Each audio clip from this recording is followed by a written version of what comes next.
Big Boss season 9 தமிழுடைய ticket to finale டாஸ்க்குகள் இந்த வாரம் பரபரப்பாக நடந்து வருகிறது. அதில டாஸ்க் நம்பர் 8ல கார் டாஸ்க் அப்படின்னு சொல்லி ஒரு கார கொண்டு வந்து கார்டன் ஏரியாலயும் நிறுத்தியாச்சு. இந்த கார் டாஸ்க்க பொறுத்தளவுக்கு எல்லாரும் கார்ல ஏறி உட்காந்துக்குவாங்க. யாரு வந்து அதிகபட்ச நேரம் இந்த காருக்குள்ள தாக்கு பிடிக்கிறாங்களோ, அவங்க தான் வந்து அந்த கார் டாஸ்க் உடைய வின்னர் அப்படின்னு சொல்லி அறிவிக்கப்பட்டிருந்துச்சு. காருக்குள்ள ஏறி எல்லாரும் உட்கார்ந்ததுக்கு அப்புறம், யார் ஒவ்வொருத்தரா வந்து கார விட்டு வெளியில வர்றாங்களோ, தாக்கு பிடிக்க முடியாம அவங்கெல்லாம் வந்து அவுட் ஆயிடுவாங்க.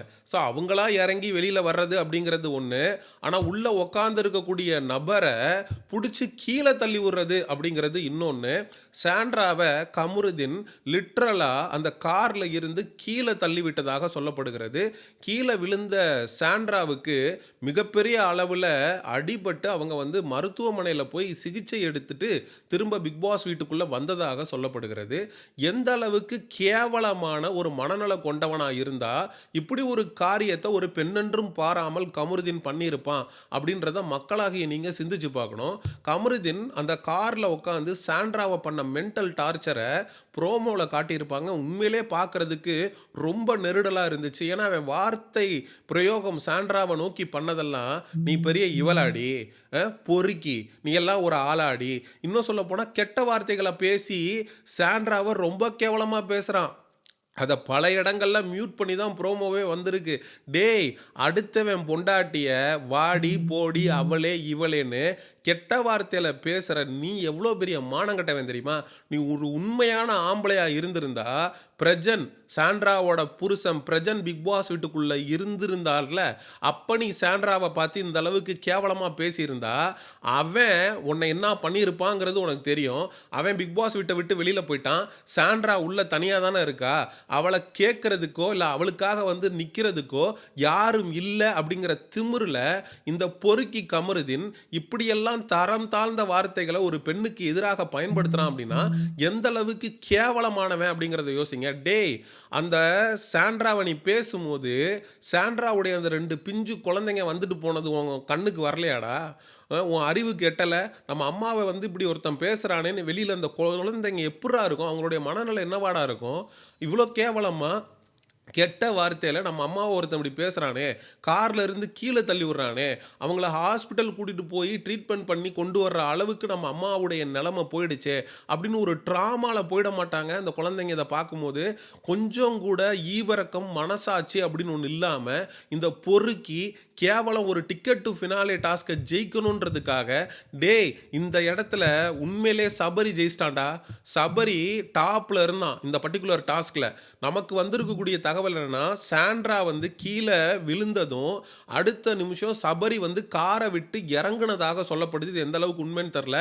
அப்படி மட்டும் சபரி டிக்கெட் டூ ஃபினாலேவாவது மயிராவது அப்படின்னு டாஸ்க்ல இருந்து பாதியில சாண்ட்ராவுக்காக கீழ இறங்கி இருந்தான் அப்படின்னா, நான் கண்டிப்பாக சொல்றேன், சபரிய இந்த பர்ட்டிகுலர் சீசன்ல அடுத்து வரப்போற 20 நாட்கள் நான் கண்ண மூடி ஆதரிப்பேன் அப்படிங்கிறதுல நமக்கு எந்த விதமான மாற்று கருத்து இல்ல. நான் கண்டிப்பா செய்வேன். ஏன்னா, இந்த இடத்துல டாஸ்க்கா இல்ல ஹியூமானிட்டியா அப்படின்னு பார்க்கும்போது, ஹியூமானிட்டி தான்டா இருக்கிறதுலயே ரொம்ப ரொம்ப முக்கியம். கொஞ்சம் கூட மனிதநேயம் இல்லாம, அப்படி நீ வந்து மனிதநேயத்த தொலைச்சு, அடுத்தவங்கள ஹர்ட் பண்ணி, கஷ்டப்படுத்தி, வார்த்தைகளால கேவலப்படுத்தி, நீ வந்து அந்த ஒரு டிக்கெட் டூ ஃபினாலே வாங்குறத கேவலம்டா, அசிங்கம்டா. அப்படி ஒரு மானங்கெட்ட ஃபினாலே வீக் உனக்கு தேவையா? இந்த விஜே பார்வதி, இவன் அவ்ளோ பேசிக்கிட்டு இருக்கான் சாண்ட்ரா கிட்ட. அந்த அளவுக்கு கேவலப்படுத்திட்டு இருக்கான். கெட்ட வார்த்தைகள பயன்படுத்திக்கிட்டு இருக்கான். தள்ளி விட்டுருக்கான். அது வரைக்கும் நீ உட்கார்ந்து வேடிக்கை பார்க்குறன்னா, என்ன மாதிரியான ஆளு? நீ கேட்டா ரியா கிட்ட சொல்லுது இந்த பார்வதி, என்னுடைய கைண்ட்னஸ் வந்து வெளியில வரவே இல்ல. கைண்ட்னஸ்ன்னு உனக்கு ஒண்ணு இருக்கா பார்வதி? அப்படி ஒரு விஷயம் வெளிய தெரியவே இல்லன்னு ரியா கேட்டது உண்மதானே? இவ்ளோ தூரம் அவன் பண்ணிட்டு இருக்கான். கமருதீனோட நீ பிரேக்கப் பண்ணப்ப, உனக்கு ஆதரவாக நின்னு, உன் கூட ஒரு உற்ற தோழியாக இருந்த ஒரு நபர, இந்த பொறுக்கி இவ்வளோ கேவலப்படுத்திட்டு இருக்கும்போது, சட்டைய புடிச்சு கேட்டுருக்க வேண்டாம்? "டேய்! என்னடா மானங்கெட்டு போய் இவ்வளோ கேவலமா பேசிட்டு இருக்கிற? உன்ன ஃபெமினிஸ்ட்ன்னு அடையாளப்படுத்திக்கிறல்ல, பெரியாரிஸ்ட்ன்னு அடையாளப்படுத்திக்கிறல்ல, இதத்தான் சொல்லிக் குடுத்தாங்களா? நீ வந்து பார்த்து படிச்சுட்டு வந்த தலைவர்கள்? அ ஒரு கல்யாணமான பெண்ணென்றும் பாராமல் இந்த பொறுக்கி இந்த அளவுக்கு கேவலமாக ட்ரீட் பண்ணியிருக்கிறத நீ உட்காந்து பார்த்து ரசிக்கிற, அதுவும் கேமுக்காக அப்படின்னா, எந்த அளவுக்கு கேவலமா இந்த பார்வதி மற்றும் கமருதீன் அப்படின்றவங்க போயிருக்காங்கன்னு பாருங்க. இதுல உண்மைய சொல்லணும்னா, இந்த டாஸ்க் நடக்கிறதுக்கு முன்னாடி Sabarinathan 42 point, Sandra 39 point, Aurora 39 point, VJ Parvathy 37 point, Vikkals Vikram 35 point, Subiksha 35 point, Kamarudheen 32 point. எல்லாருமே வந்து ஒருத்தருக்கு ஒருத்தர் க்ளோஸா இருக்கிறாங்க. இந்த டாஸ்க்கை எப்படியாவது ஜெயிச்சு ஆகணும். ஆமா, டாஸ்க்கை ஜெயிக்கணும், டிக்கெட் டு ஃபினாலேக்குள்ள போகணும். அது எல்லாமே ஓகே. பட் அந்த டாஸ்க்கை நீங்க எப்படி விளையாடுறீங்கன்னு ஒண்ணு இருக்குல்லடா.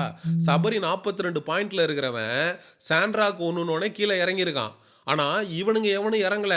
சாண்ட்ரா கீழே விழுந்து ஒரு மாரி சொல்றாங்க. பட் அதை நம்ம உறுதிப்படுத்தாம சொல்லக்கூடாது. ஒரு ரூமர் ஸ்ப்ரெட் ஆயிட்டு இருக்கு. சாண்ட்ராக்கு வந்து வலுப்பு வந்துருச்சு அப்படின்ற மாரி ஒரு ரூமர் ஸ்ப்ரெட் ஆயிட்டு இருக்கு. அது உண்மையாங்கிறது நமக்கு ஷோ பார்த்தா தான் தெரியும். அப்படி ஒண்ணு நடந்திருந்து இவங்க கார விட்டு இறங்காம இருந்திருந்தாங்கன்னா, அத விட ஒரு கொடூரமான, அத விட ஒரு கேவலமான ஒரு பிக் பாஸ் போட்டியாளர்கள் இருக்கவே முடியாது. நான் சீரியஸா சொல்றேன். இந்த கமருதீன், பார்வதி இவங்க 2 பேரும் ரொம்ப கேவலமா ஒரு கேம் ஆடியிருக்காங்க அப்படிங்கிறது நமக்கு அப்பட்டமாக தெரிகிறது. சாண்ட்ரா மருத்துவமனைக்கு கொண்டு போயிட்டு அவங்களுக்கு சிகிச்சை கொடுக்கப்பட்டு, அவங்க திரும்ப பிக் பாஸ் வீட்டுக்குள்ள வந்ததாக சொல்லப்படுகிறது. அவங்களுடைய உடல்நிலைக்கு எந்த விதமான பாதிப்பும் வந்துடக்கூடாதுங்கிறத பிக் பாஸ் டீம் உறுதிப்படுத்தணுங்கிறதுல மாற்று கருத்து இல்ல.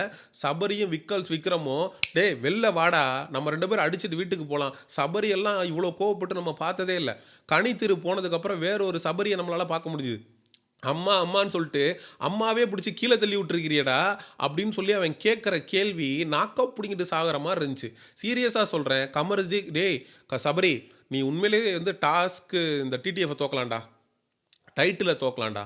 ஆனால் மக்களுடைய மனசில் நீ வந்து உண்மையிலே ஒரு நல்லவன், நீ வந்து ஒரு ஹியூமானிட்டி இருக்கக்கூடிய ஒரு ஜென்டில்மேன் அப்படின்னு கண்டிப்பாக you will be remembered for ever. Sabari சீரியஸாக சொல்கிறேன். இந்த பார்வதியோட கேப்டன்சி டாஸ்கில் பார்வதியோட கண்ணை வீங்க வச்சது, பார்வதியை தள்ளிவிட்டது. அந்த ஒரு இடத்த தவிர சபரி உண்மையிலே எந்த இடத்துலையுமே தவறுதலாக நடந்து கொண்டதில்லை. உண்மையிலே சொல்கிறேன், அவன் மட்டும் ப்ராப்பராக ஒரு கேமை ஆடி இருந்தான் அப்படின்னா இந்த பிக் பாஸ் சீசன் 9 தமிழுடைய டைட்டில் வின்னராக சபரி வந்திருந்தாலும் ஆச்சரியப்படுறதுக்கு இல்லை அப்படிங்கிறத 100க்கு 100 மறுக்க முடியாத உண்மை. ஒரு டாஸ்க் நடக்குதுன்னா அந்த இடத்துல நம்ம எப்படி ரியாக்ட் பண்ணுறோம் அப்படிங்கிறது தான் உண்மையிலேயே ரொம்ப பெரிய விஷயம். அந்த டாஸ்க்கை ஜெயிக்கிறது மேட்டர் இல்லைடா, அந்த டாஸ்க்கை நீ எப்படி ஒரு எத்திக்ஸோட, ஒரு மாரல்ஸோட, ஹியூமானிட்டியோட நீ விளையாண்ட அப்படிங்கிறது தான் இருக்கிறதுலேயே ரொம்ப ரொம்ப முக்கியம். இந்த அளவுக்கு ஒரு ஃபவுல் கேமை அந்த பொண்ணை கீழே தள்ளி விட்டு நம்ம வந்து முன்னேறணும்னு நினைக்கிற கேவலமான மனநிலையை இந்த வீக்கெண்டில் விஜய் சேதுபதி அவர்கள் அட்ரஸ் பண்ணுவாரா மாட்டாரா? இந்த பொறுக்கிக்கு ரெட் கார்டு கொடுத்து அனுப்புறதை எது தடுக்குது உங்களை? இந்த பொறுக்கிக்கு வெளியில் இன்ஃப்ளூயன்ஸ் இருக்குது, இந்த பொறுக்கிக்கு ஒரு பெரிய ஆளை தெரியும், இவனுக்கு ரெட் கார்டு கொடுத்தா அவர் கோச்சுக்குவார் அப்படின்றதுனால தானே வார வாரம் கம்முன்னு அவனை தடவி கொடுத்து இவ்வளோ நாள் கொண்டு வந்து விட்டுருக்கீங்க. யோ விஜேஎஸ், நாளைக்கு மட்டும் நீ அவனுக்கு எதிராக பேசுகிறனா நாளைக்கு ஸ்டேஜில் வந்து உன்னையும் வந்து அசிங்கமாக பேசுவாயா, உன்னையும் பிடிச்சி தள்ளி விடுவான். அவன் அந்த அளவுக்கு வந்து கேவலமான மனநிலை கொண்டவன். ஒரு கல்யாணமான பெண்ணு 2 குழந்தைங்களுக்கு அம்மா அப்படின்னு கூட பார்க்காம அவன் செயல்பட்டிருக்கான் அப்படின்னா எந்த அளவுக்கு சீப்பான மனநல கொண்டவன் அப்படிங்கிறத பாருங்க. இவனை நீங்க அங்கீகரிக்கிறது, இவனை நீங்க டாப் 5ல கொண்டு வர்றதை விட ஒரு கேவலமான ஒரு அவமானம் இவங்களுக்கு இருக்கவே முடியாது. இந்த கமருதீன் அப்படின்றவன் பண்ணுற எல்லாத்தையும் பொறுத்துக்கிட்டு கூட உக்காந்துக்கிட்டு ரொமான்ஸ் பண்ணிக்கிட்டு இருந்த பார்வதியை நான் வன்மையாக கண்டிக்கிறேன். இவ்வளோ நாள் ஏன் பார்வதிக்கு நான் சப்போர்ட் பண்ணேன் அப்படின்னு சத்தியமாக இன்றைக்கி நான் வருத்தப்படக்கூடிய ஒரு நிலைக்கு என்னை விஜே பார்வதி தள்ளியிருக்காங்கிறதுலையும் எனக்கு மாற்று கருத்து இல்லை. மக்களாகிய நீங்கள் இந்த பொறுக்கி கமருதீன் சாண்ட்ரா கிட்ட நடந்துக்கிட்டதை பற்றிய உங்களுடைய கருத்துக்களை மறக்காமல் கமெண்ட் செக்ஷனில் சொல்லுங்கள். எக்ஸ்க்ளூசிவ் பிக் பாஸ் அப்டேட்ஸுக்கு மிஸ்டர் சையோன் சேனலை சப்ஸ்கிரைப் பண்ணுங்கள். See you in the next video. Bye bye.